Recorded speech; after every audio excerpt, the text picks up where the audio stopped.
Hello and welcome to the Quibber channel. I am Jason, your host, and we are on a poop quest. We're on our way to the post box to post a package back to the hospital, which is basically a sample of my poop. Why? Bowel cancer. We're going to talk about bowel cancer now. I had bowel cancer, it's coming up to 6 years ago now, I believe. Not a pleasant thing, but I was very lucky.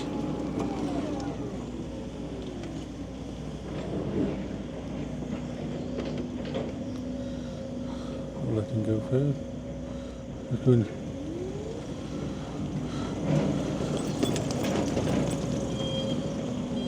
Closed, but can we get through this way? Let's go over here. I'm going to go down here and around. Basically,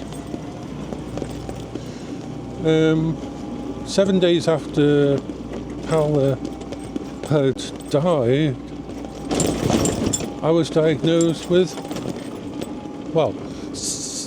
pretty much 7 days after, I was diagnosed with bowel cancer. And doing a colonoscopy. But the reason they found it was because someone was on the ball and had seen that my red cell count on a normal thing that we were doing had shown up as my red cell count was down, very fast down. It had dropped by 50%. And one of the things, they thought it was either a ulcer perforated and was bleeding out in my stomach. So they did a colonoscopy. They did a endoscopy first. That's the one that they go down your throat. And the other one, then they did a colonoscopy afterwards to check. Now the thing is this. I wasn't able to have anesthesiology stuff. Because normally, well, that's a pain in the ass. We can't go down there. I'm going to have to try and get on the pavement here. This one looks good. I'd hope there's enough room down here. So, the reason I couldn't have the anaesthetic and that, or the gas, was because I had to get home to look after the dogs. There was no one else to look after the dogs, and I wasn't going to leave them thingy, because if you have anaesthetic or even the gas, they don't let you leave the place unless either it's 24 hours later or someone actually is there to take you home. Oh joy, the people that put their bins out like this and don't think. So, how can I put it? Is that a... I'm trying to figure where the post box is. Because they've got all this sort of locked down at the moment for building and that, and I need to get to the post office to post a...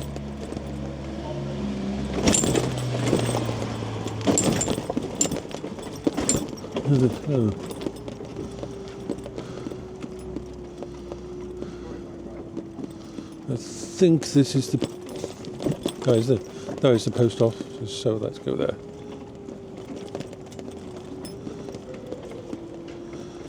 So, the endoscopy happened, the one down the throat. There was nothing in my stomach.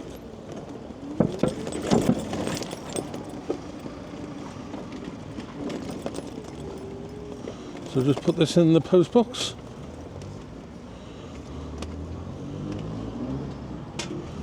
There.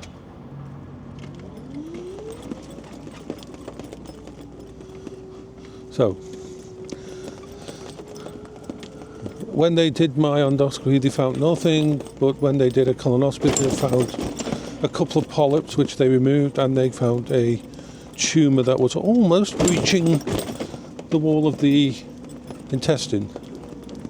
Now when put in this position, I think we go this way. So we're going to go up here.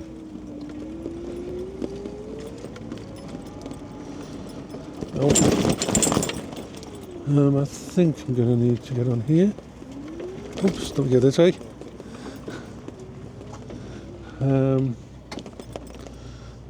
This is not an ideal place. Well, we should have enough room to go along here. We shall go, but okay. And so, that was like 6 years ago, and they removed 40% of my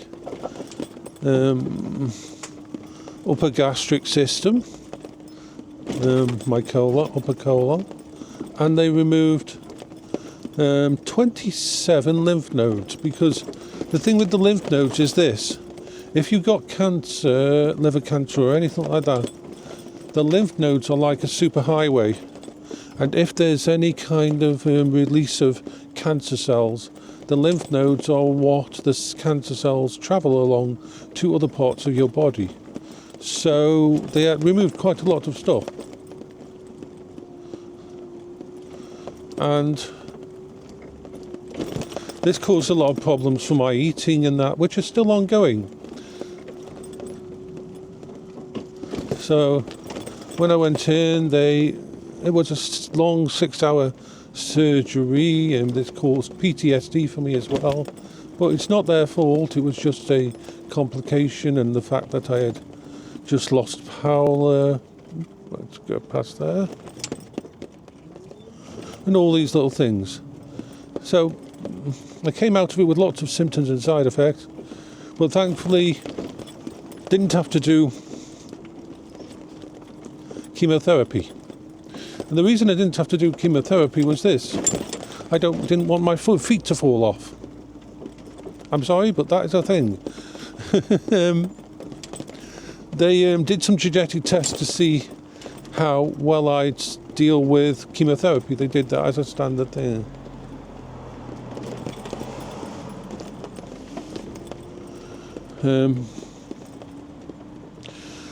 Basically, what happened was, let's cross over there, it seems like a good play.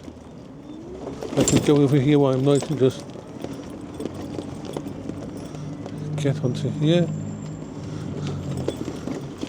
There was 70% chance that the cancer wouldn't come back. They were really happy about it. So 70% that the cancer wouldn't come back, and if I had gone through a chemo regime afterwards, it would have only added something like 3%. Now you may think, oh, that 3% might be the difference between cancer coming back and not. And yeah, well, when I talked to my oncologist, the cancer specialist, said, yeah, but we've got to think of something else. And that's when she told me, she said, we've done the tests and you are liable to get the really bad side effects from the chemo. And I said, okay, I can deal with problems and that I know about chemo. It's putting poison basically in your body to kill thingy. But says, yeah, but these are bad. You'll get the worst side effects, not death, but you'll get the worst. And I said, okay, what's the really bad side effects? The soles of your feet will fall off. I'm like, excuse me? He says, yeah, there's a good chance that the soles of your feet will fall off. I'm thinking, why is this a thing? Why is this a thing? Why the fuck is this a thing? I mean, seriously. Why would this be a thing? In any universe, what reality is that? Of course, your sole of your feet regrows, but some reaction with the chemo means it can pool in certain places, and if you've got a certain genetic disposition, which they can warn you about beforehand. I mean, there's the normal ones where you get ulcers in your mouth and all that kind of thing. Just gonna stop and have a drink. But yeah.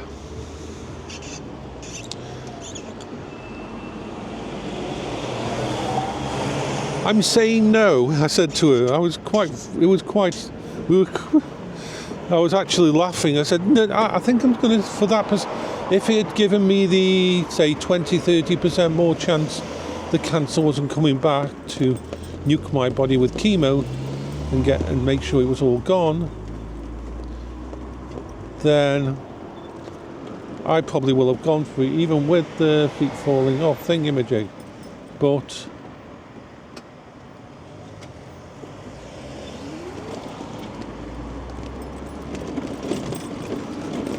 for 2 or 3%, I kind of like the bottom of my feet. I mean, as strange as that sounds, the bottom of my feet are something that I can quite find useful, and it's one of those things that I don't want to lose.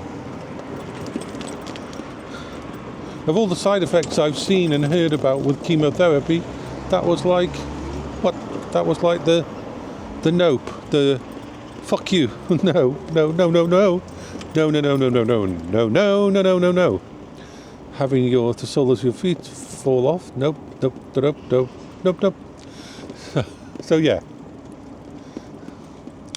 so that's why I didn't do the chemo. And then after that, it was blood tests every month, blood tests every 6 months, CT scans every 6 months for the first 5 years. Don't have to go for those tests anymore, but and this is available to anybody in their 50s now. They can do a postal thing where all you basically have to do, they send you a little posted thing, post package, free post, it's completely free post, you do it all at home, you don't have to go out. You literally poop into a bag, you take this little sample stick, you rub it in the poop. I know that's gross, but hey. Then you put this little sample thing, a tiny bit. They specifically say, do not send extra poop, we don't need a lot of poop. Just fill in these little tiny grooves with poop, we don't need any more than poop. And so then you send it off and they do a test, and if they see any signs of blood or anything that can signify bowel cancer, they will contact you, because, and this is the point I'm doing this video for, bowel cancer, your life expectancy is completely based on how fast you catch it. Because of where it is in your bowels, if it breaches the intestines, if it gets to stage 3 and stuff like that, I'm not saying it's incurable, but then it can spread to the liver, the lungs, to other parts of your body that are harder to thingy, and it will propagate. Now, it's still able to be, you'd have to go through chemo, you'd have to go through thingy, and it's still winnable, but your odds of success massively go down on time. If you are having a change to your bowels, as in something not to do with food, not to do with eating something wrong or anything, that's changed, or you see blood in your poo, then contact your doctor instantly. I'm sorry, do it. Far better 10 false starts than you leaving it for a few weeks or a month or whatever and it's spreading, because once it breaches the actual lining of your intestines and enters the rest of your body, it's a far harder thing to deal with. The simple fact is, if you get tiny little polyps of precancer and that are causing the problems in your bowels, then they have a little snippy tool that will go in and cauterize and cut them and that. It's only if it gets above a certain size thingy, so it can be as thingy as that. And unless you thingy, don't be scared of this. I'm living proof that going through this can thingy. Yes, there's a chance it could come back. Yes, it can affect my life expectancy, but I'm still here almost 6 years later, doing all the things that I've done and having all the happiness that I have had. Oh. Oh, he's going up there. Yeah. I like those little vehicles. So, yeah. It's the same with if you've got any kind of cancer, it's better dealt with quickly. If you have pains and problems and thingy that could be cancer, if you had have a cough that you've had for more than like a month and it hasn't gone away and that, get it checked out. If you've got a pain or problems in your stomach or indigestion that is not going away, get it fucking well checked out. Because when it comes to cancer, time is of the essence. I was very lucky. My cancer had not breached. And they yes, I've got side effects. I've had problems. I can't eat certain things. I have multiple problems to do with that. But I'm still here and I am still fighting and I am still laughing and enjoying. And there is a lot of people in the cancer wards that I saw that don't have the chance that I got.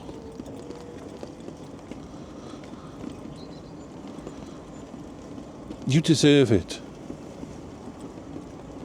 Get checked out.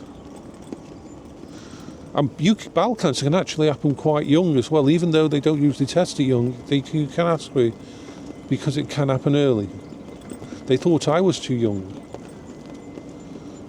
But yeah.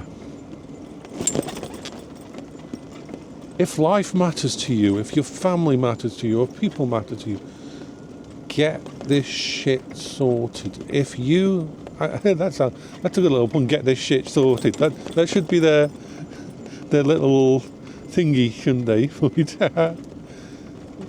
Because you deserve it.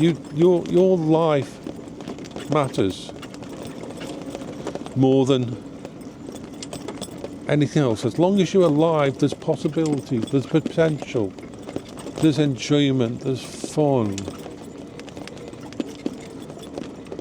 You deserve to experience that.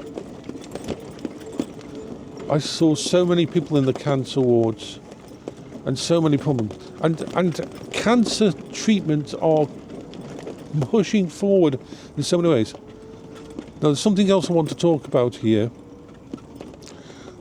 So I'll stop this. Bye-bye for now.